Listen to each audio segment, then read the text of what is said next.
Let me ask you something. Do you feel like you're constantly trying to prove your worth? Maybe it's through how hard you work, how much you give to others, or even through perfectionism. But here's the kicker. What if the person you're really trying to prove your worth to isn't anyone else at all? The real epiphany comes when you realize you've been trying to prove your worth to yourself. More specifically, to a part of yourself we call the inner critic. This is the voice inside your head that whispers or maybe even shouts things like, "You're not good enough," "You should have done better," or "What will people think?" But here's the thing about the inner critic. It's not actually you. It's a learned voice often shaped by childhood experiences and modelled after critical caregivers or authority figures in your life. Back then, it probably served a purpose, keeping you safe, helping you navigate rejection or judgment.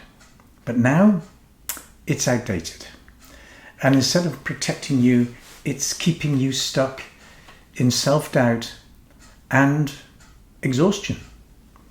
When you're driven by this voice, your actions are fueled by the belief that you're not inherently worthy, that you have to earn it.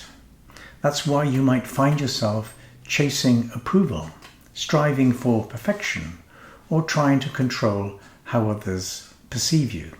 But the cycle is exhausting, and it will never give you the peace that you're actually searching for. So how do you break free? The first step is to recognize the inner critic for what it is. A part of you, yes, but not the real you. Its voice isn't your truth. It's a collection of beliefs, fears, and unmet needs from your past.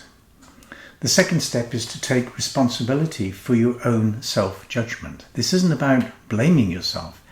It's about stepping into your power. When you recognize that you have a choice in how you respond to your inner critic, you reclaim control over your life. Instead of agreeing with the voice that says, "You're not good enough," challenge it. Replace judgment with self-acceptance and replace criticism with self-compassion.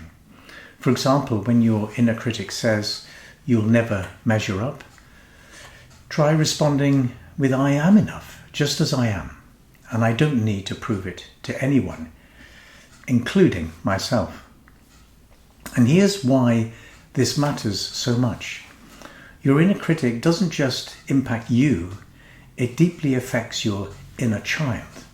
That vulnerable part of you still carries wounds from the past, longing for the unconditional love and validation it may not have received. Every time your inner critic attacks, it reinforces those early wounds.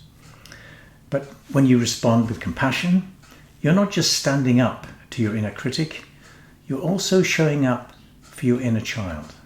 You're telling that part of yourself, you're safe, you're loved. You don't need to prove anything to deserve care and acceptance. This is how you could break the cycle. Not by silencing your inner critic completely, that's not realistic, but by transforming your relationship with your inner critic, by choosing to nurture a voice within you that's grounded in kindness, compassion, and truth, a nurturing parent. And the best part, your self-worth has been there all along. You don't need to prove it. You don't need to chase it. It's already yours, waiting for you to uncover it beneath the layers of self-limiting beliefs.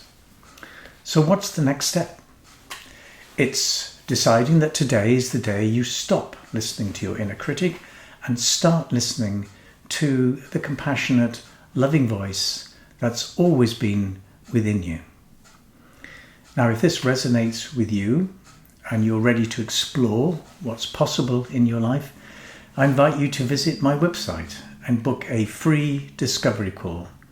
Together, we can dive deeper into these patterns, rewrite your inner narrative, and uncover the confident, worthy version of you that's ready to emerge. And let's see what's possible.